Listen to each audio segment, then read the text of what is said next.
Welcome to KKonnections On Air, a dynamic podcast hosted by Kearn Cherry, designed to empower listeners with actionable insights and wisdom from leaders, innovators, and changemakers across the globe.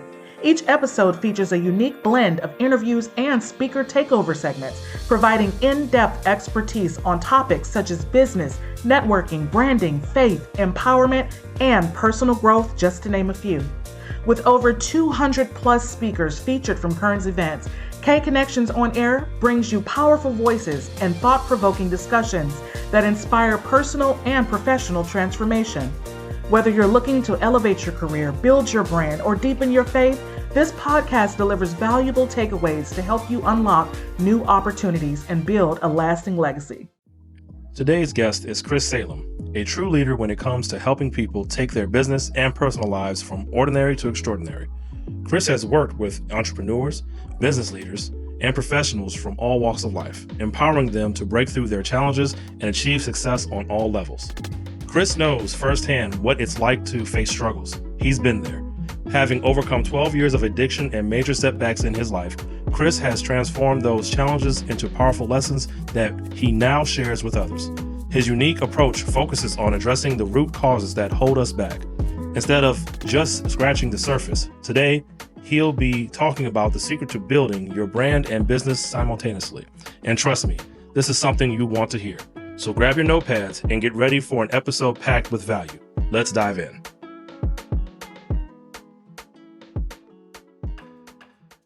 Hi, this is Chris Salem. I'm going to be talking about the secret to building your brand and business simultaneously. I'm sure that everyone here, for the most part, is an entrepreneur, and you are listening to this to find out what really is the secret to building your brand and business simultaneously.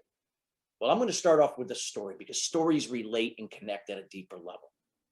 There was a woman who was a real estate agent. About 3 years ago, she decided to leave corporate America, where she was making a modest living, to pursue a career in real estate, thinking that she could get into a career where she'd have more control over her destiny, income to provide more for her family. Now, at the time she got her license, she got hooked up with an agency, a name brand.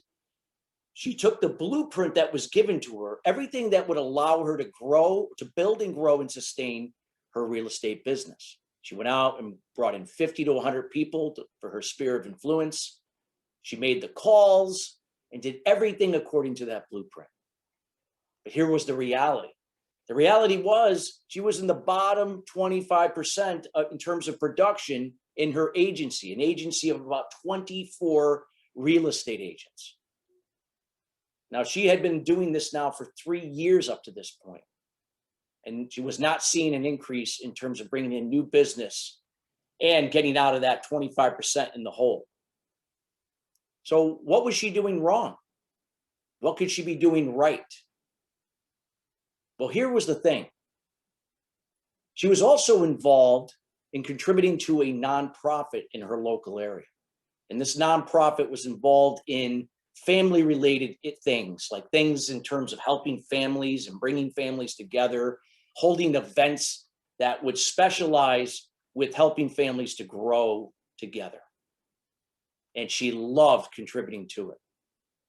And as a result, people began to embrace her content. She wrote a lot of articles, and people loved her content. Not only people that were living in the area, but also people that were living somewhere else that were perhaps looking to move into the area, wanted to see how that particular town that she was in, would this be an area where we would like to relocate our family? They were embracing her content as well. See, her real estate agent her real estate business was not doing well, but her nonprofit contribution in terms of writing content was doing well, but she was a volunteer. She wasn't getting paid for it. But here's what ended up happening. She ended up working with someone that began to notice where her strengths were, where her values were. She had strong family values. It was evident. She contributed valuable content that people embraced in this nonprofit. But people did not realize she was a realtor. So she did something that she's never done before. When she would sign her name to the content that she was contributing, she just put next to it, she was a realtor. She didn't put the agency name. She didn't put any listings because nobody cares what you do until you give them a reason why. When people began to find out she was a realtor through that content, which had nothing to do with their real estate business, she began to have people reach out to her. People began to reach out to her when they were looking to sell their home, to buy a home, knew that somebody was moving into the area that were looking for a real estate agent.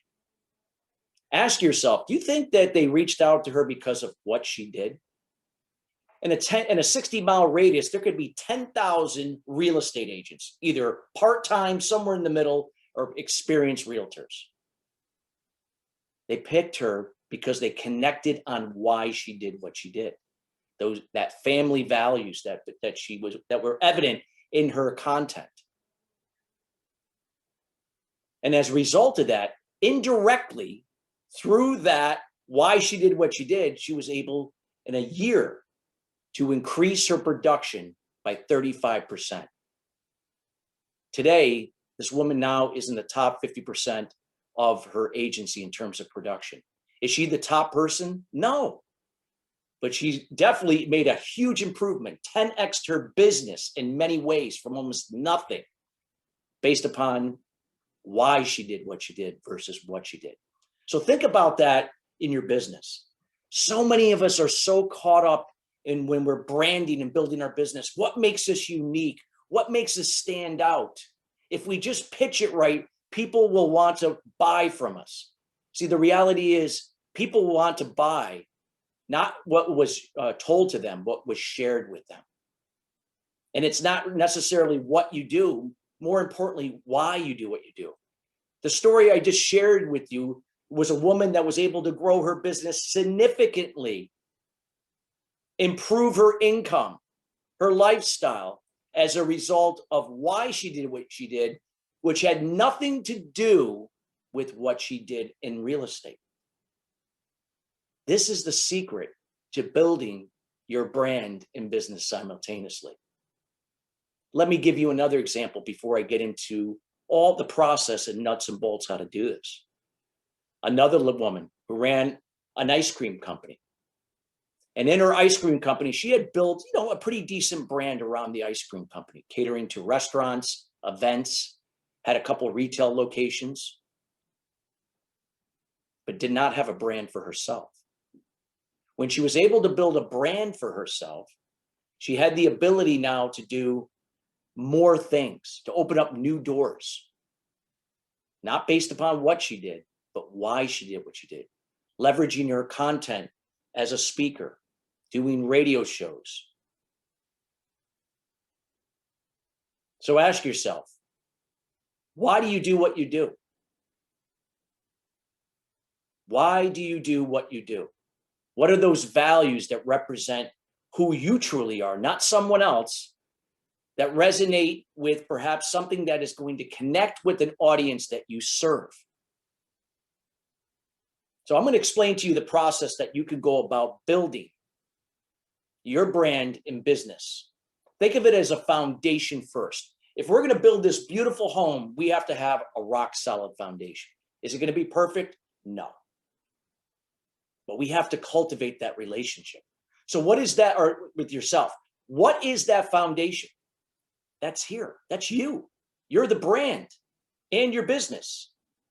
So what we're doing here is that we are looking at how do we build how we think.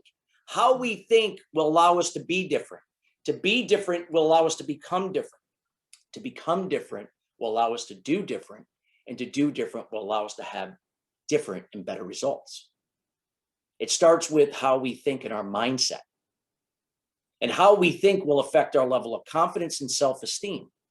And when we raise our level of confidence and self-esteem, we have the ability to really tap into our true core values that represent us, how that relates to our business, and how that relates to the customers we serve. It's also our success foundation, our mindset. The things that we do each and every day that allow us to be present that when we have more clarity, we can be more focused. When we are focused, we will be able to be decisive. When we're decisive, we can take calculated risks. When we take calculated risks, we can follow through with massive action. Learning to control what we can, let go of what we can't. So what can we control? Well, we can control our communication to ourselves and other people, our behavior, our attitude, our emotions, and our course of action. We can't control how someone's going to perceive what we said, so we can't control their communication. We can't control their behavior, their attitude, their emotions, or the course of action they take as a result of what you provide. We can't control COVID. We can't control the economy. We can't control what's going on in your industry. It's learning to control what you can in the moment, maximizing that and letting go of everything else. Trusting the process in the moment of controlling what you can and letting go of everything else and letting the results be a byproduct of the process. It's shifting our way of thinking from a fixed mindset, fear-based thinking, which operates in the past and the future. And when something triggers fear, it attaches itself to something in the past, to a limiting belief. I know for me, my limiting belief back then during my child development years was the need for validation, because I didn't get it from growing up with my father. He was never around. When he was, he just didn't pay enough attention. And that strong need for validation led me down a path of codependent behavior and communication, affected my level of self-esteem and confidence. It forced me to adopt my father's values, which I didn't even realize consciously at the time. And I wondered why I was struggling trying to build a business for myself, let alone not even know how to go about building a brand. See, when we can learn to think differently in the present moment from a growth mindset, getting to the root cause of limiting beliefs, developing a daily routine through meditation, journaling, maybe making your bed, getting up early, working out, reading, and doing something every day, 7 days a week, 365 days a year, that daily routine will change the way you think over time. It will raise your level of confidence. And when you raise your level of confidence, you can begin to tap in through that energy into the secrets to how you think and how you operate from your core values, indirectly and directly, to build your brand and your business simultaneously. So now we have this foundation. Now we have to build this beautiful home on top of that. That's your business. That's your brand. So how are you going to go about doing that now from a higher level of confidence? Remember from the story, it's not what you do, it's why you do what you do. Again, people don't care what you do until you've given them a reason why. And when they tap into your core values subconsciously, it's not necessarily just your why that is the difference maker. It's your why and how it connects to their why. It's what's compelling to them. It's not what makes you unique, that you're not there to persuade them to see your point of view. It's empowering them through your compelling content on a consistent basis that allows them subconsciously to draw their own conclusion to now see what you do and how you could help them, or someone that they can refer you to. They connect on those shared values. For me, my values are transparency, honesty, and integrity. I didn't operate from those prior to age 30. I was operating from my father's values, thinking that's what would make me successful. I didn't know that consciously at the time. And I struggled and I was frustrated because I wasn't being who I was. I wasn't serving my purpose. How can we build a brand from somebody else's values and purpose and not your own? And as a result of operating from transparency, integrity, and honesty that represented my personal and professional life, I was able to provide compelling content that had nothing to do in many cases with my business, but connected with people that made it compelling to their why, giving them a reason to see what I do and how I could help them. I shifted away from persuading people through selling to empowering them to draw their own conclusion, to enroll them in my executive coaching, my corporate advising, and learning how to leverage my strengths in order to do that. See, we all have strengths and weaknesses. What are your strengths and weaknesses? Write that down. Perhaps you're operating from your weaknesses, thinking that's what it's going to take to make you successful. There are resources, systems, people that can help you to offset that. I'm not great at administrative work. Can I do it? Sure. Can I get better at it? Yeah. Am I ever going to be great at it? No. So why would I put more attention into it? It's maximizing your strengths. For me, that is speaking as a professional speaker for 20 years. That is doing podcasts, radio shows, videos, things that leverage your strength through the power of voice for me. Perhaps for you, it's the power of the pen, writing. And as a result, putting out content on a daily basis, indirect and direct, that connects on those shared values subconsciously. When people feel like they feel related to and understood, that felt feeling, they're going to now want to know what you do and how you can help them.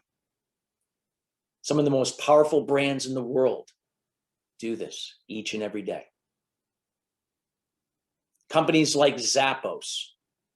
I'm sure a lot of the women that are watching this right now can relate to that. The online shoe retailer. This was an organization that was built from day one from core values, operating in the present moment from a growth mindset in an interdependent versus a codependent way, bringing people together, leveraging their strengths, offsetting their weaknesses to provide a level of customer service that each year ranks them in top 5 each and every year. Do you think women buy shoes from them just because they sell shoes? It's not just the shoes. It's those values subconsciously. They feel that they're related to and understood through not only the shoes they sell, but more importantly, through the values that represent their organization, indirectly through other types of content that they put out there. Ask yourself if you've spent a lot of money on marketing, trying to figure out what makes you unique. How do I go about persuading and using funnels to enroll people or to sell them? You can spend a lot of money and perhaps it'll work on some level. But is that a sustainable model for success? I don't know about you. I learned the hard way. It wasn't for me. But when you can build a brand from core values, connecting with people based upon leveraging your strengths to convey this compelling content, you can build a referral machine. You can build a customer base that is going to stick around with you. And even when it runs its course, they're going to refer you. And I don't know about you, but I'd rather build a business and sustain it based upon referrals than just spend money on marketing every week, every month, every quarter. So you got to ask yourself, is this the secret to building your brand and building your business? That's up to you to decide. I was here to share with you through some couple stories, a little bit about the process, since we only have a short time together, to give you an idea of how you can leverage your brand and build your business indirectly, not necessarily, again, what you do, but why you do what you do. Social media, your email list. If you're a speaker, getting on virtual speaking summits, webinars, speaking at industry events. If you target companies, I speak at industry B2B events. Doing podcasts, radio shows, having your own radio show. Leveraging out those platforms on a consistent basis, that your content is out there. It's contextual. It's something that is going to keep working for you.